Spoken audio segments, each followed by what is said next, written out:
సర్వపిండి ready అయిపోయింది friends. వేడి వేడి సర్వపిండి చూడండి ఎంత మంచిగా ఉన్నాయో. రెండు మంచి టేస్ట్ ఉంటది నములుతుంటే. ఇక బా తినాలి అనిపిస్తుంది. అయితే నాకేం చేస్తావు తింటుంటే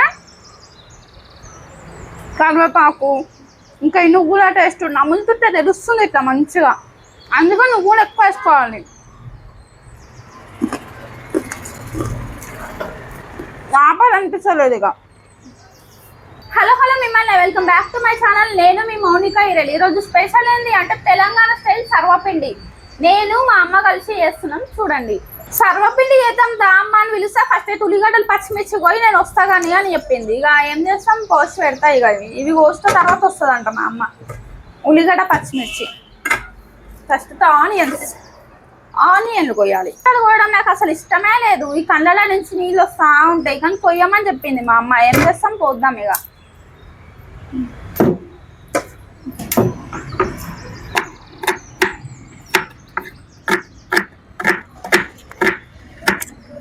ఇప్పుడు ఒక 4 పచ్చిమిర్చి,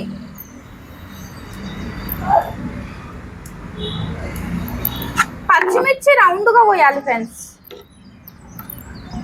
మంచిగా రౌండ్గా చిన్నగా కట్ చేయాలి ఇక పచ్చిమిర్చి ఇట్లా.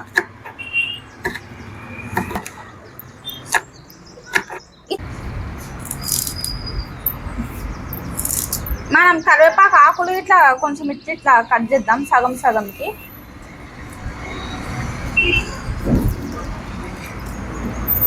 ఇంత పెద్దగా ఉండకుండా ఆకులు కొంచెం చిన్నగా ఏదో కట్ చేయాల్సిన అవసరం లేదు కానీ ఏదో సగం ఇట్లా.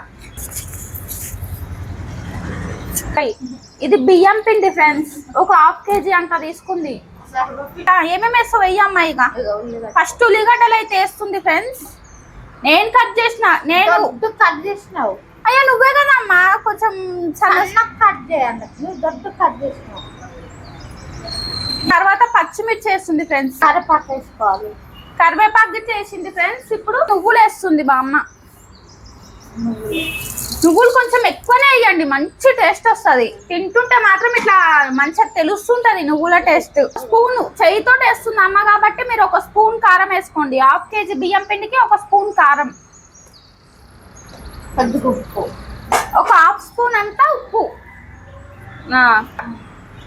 ఫ్రెష్గా నూరిన అల్లం వెల్లిగడ్డనే వేయండి. ఎప్పుడైనా నేను ప్రతి వీడియోలో చెప్తా ఫ్రెష్గా నూరిన అల్లం వెల్లిగడ్డ వేయాలని. ఇక మంచిగా ఇవన్నీ కలిసేటట్టు కలపాలి. ఇక పిండిలా ఉప్పు కారం అన్నీ కలిసేటట్టు కలపాలి. ఫస్ట్ నీళ్లు పోయొద్దు ఫ్రెండ్స్, ఎందుకంటే నీళ్లు పోస్తే అంత కలవది. ఫస్ట్ అంతా కలిపిన తర్వాతనే పిండిలో కలిపినాక వాటర్ పోసుకోవాలి. చూడండి ఇట్లా మంచిగా కలపాలి. కొన్ని చూసుకుంటా వాటర్ పోసి కలపండి. పిండి మళ్ళా రొచ్చుగా కావద్దు, అట్లాని గట్టిగా ఉండొద్దు, మీడియం ఉండాలి పిండి. కరెక్ట్గా ఉండాలి కాబట్టి మెల్లమెల్లగా కొన్ని పోసుకుంటేనే బెస్ట్. ఒకటేసారి ఎక్కువ పోయొద్దు. అమ్మ నీకు సర్వపిండి ఎవరు నేర్పించారు? అమ్మమ్మనేనా? అమ్మమ్మ బాగా వంటలు చేస్తుంది అనుకుంటా. ఒకటేసారి పోసినాం అనుకో వాటర్ ఎక్కువ కావచ్చు తక్కువ కావచ్చు. ఎందుకు వచ్చిన రిస్క్ మనకి. కొన్ని వేసుకుంటా కలిపితేనే అయిపోతుంది. ఇట్లా కలుపుకోవాలి ఫ్రెండ్స్ పిండిని. చూడండి మరీ గట్టిగా లేకుండా మరీ మెత్తగా లేకుండా నార్మల్గా కలుపుకోవాలి సర్వపిండికి. చూడండి సర్వపిండి అంటే సర్వలో పెట్టే పిండి అనమాట. అంటే కూర గిన్నెలు ఇట్లా రౌండ్ ఉంటాయి చూడు, అలాంటి వాటిలలో పెట్టే పిండి. కానీ ఇప్పుడు సర్వపిండి ఎవరు సర్వలలో పెడతలేరు కాబట్టి మా అమ్మ అయితే నాన్ స్టిక్ ప్యాన్లో పెడుతుంది. అదే దోశల పెంక పైన సర్వపిండి పెట్టమ్మా. ఇక ఫస్ట్ అయితే ఆయిల్ వేసుకోవాలి. సర్వపిండికి ఎప్పుడైనా కొంచెం ఆయిల్ ఎక్కువనే పడుతుంది. ఇప్పుడు ఇట్లా వస్తాలి. నూనె అంటించుకుంటా చెయ్యికి. కొంచెం ఆయిల్ అంటించుకుంటా చెయ్యికి సర్వపిండి పెట్టాలి. ఇక చూడండి ఎట్లా పెడుతుంది అమ్మ.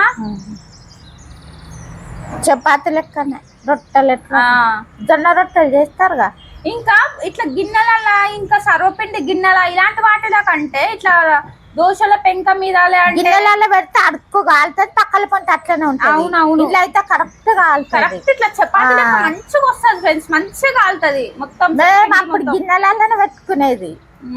ఇక కాలిన కడిగి తినేది పక్కన ఉంటుంది సైడ్ కాలేదు అట్లా గిన్నెలలో పెడితే ఇట్లా ఏంటంటే మొత్తం ఇక దోశ లాగా ఇప్పుడు చపాతీ లాగా మొత్తం కాలుతుంది. మా అమ్మ అయితే తిప్పేది పొయ్యి మీద అడుగురి కాలుతుంది కదా పక్కన పంట ఉంటది అని ఇట్లా తిప్పేది, అది కూడా కాలాలని. కొద్దిగా హోల్స్ పెట్టాలి, నూనెలకు దిగాలి కదా. ఇట్లా దిగి ఇట్లా మంచిగా క్రిస్పీగా ఫ్రై కావడానికి అట్లా హోల్స్ పెట్టాలి.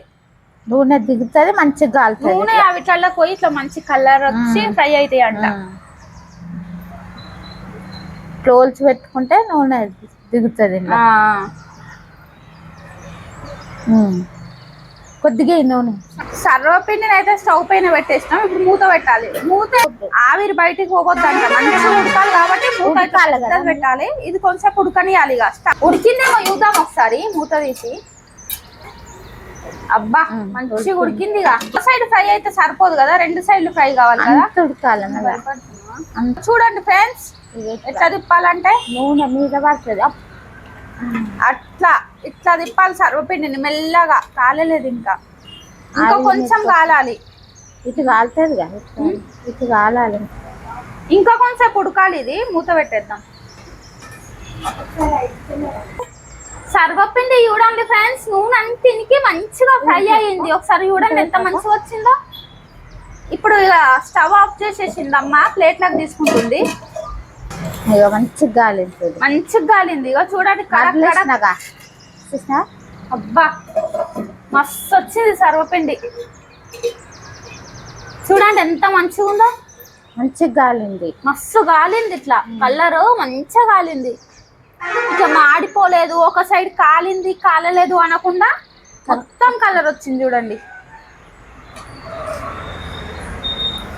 ఇట్లుంటది సర్వపిండి అంటే. ఇంకోటి చేద్దాం, ఇది పక్కన పెట్టేద్దాం. ఇది ఇట్లా తిప్పేయాలి. ఇక రెండో సైడ్ ఇట్లా కాలాలి కదా. ఇప్పుడు కొద్దిగా ఆయిల్ తక్కువ అయింది మంచిగా. అబ్బా మెల్లగా మెల్లగా తిప్పాలి దీన్ని, చినిగిపోకుండా. చిన్నకొద్దు ఆయిల్ మీద పడుతుంది. మంచిగా అయిందో ఆయిల్ మీద పడుతుంది ఎగిరి.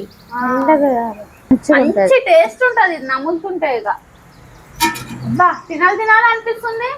అయితే నాకేం చేస్తా తింటుంది. రెండో సైడ్ ఇట్లా కాలాలి కొంచెం.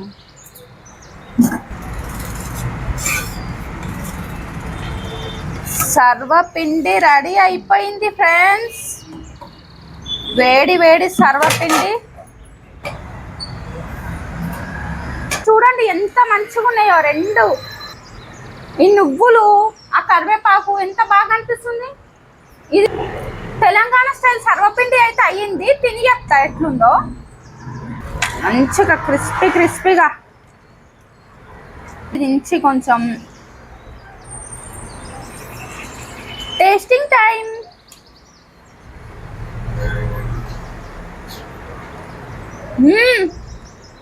అబ్బా వస్తుంది.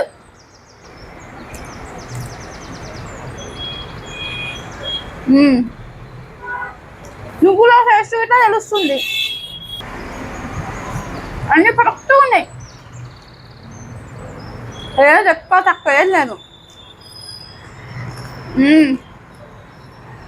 బాగుంది.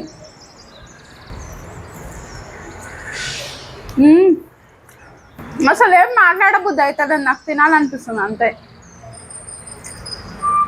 అంత బాగుంది. మళ్ళా హలో మిమ్మల్ని ఈ వీడియో మీకు నచ్చితే లైక్ చేయండి, కామెంట్ చేయండి, సబ్స్క్రైబ్ చేయడం మాత్రం మర్చిపోకండి. సరేనా? Thank you for watching. Bye bye.